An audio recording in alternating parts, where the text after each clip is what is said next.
Hello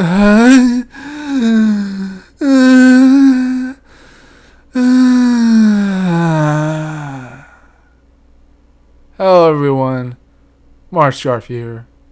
In this video, I'm going to explain what it's like for the unjabbed to not be jabbed, but still what they have to go through as part of a tragedy that everyone faces at one point or another, even if they're unjabbed.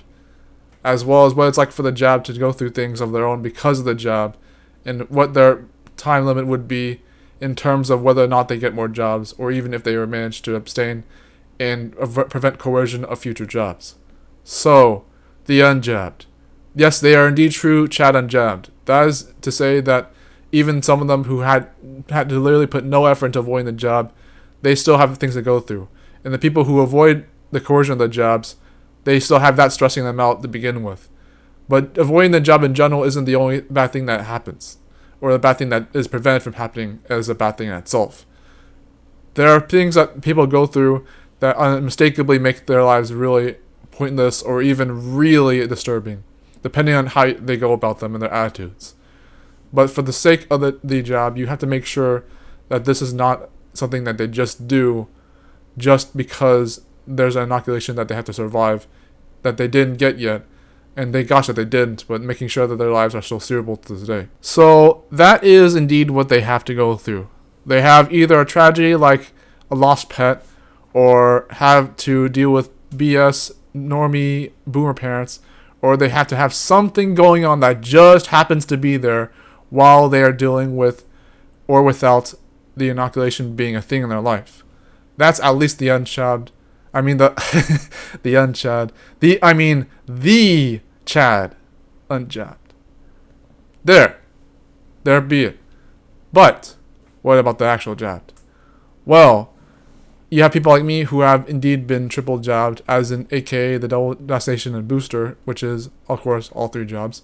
But then there are the other jabs that come into place afterwards. There's the annual inoculation, which comes every year after the booster, which is also a job. And the flu shot, which is here or there discussed as even being a job in itself.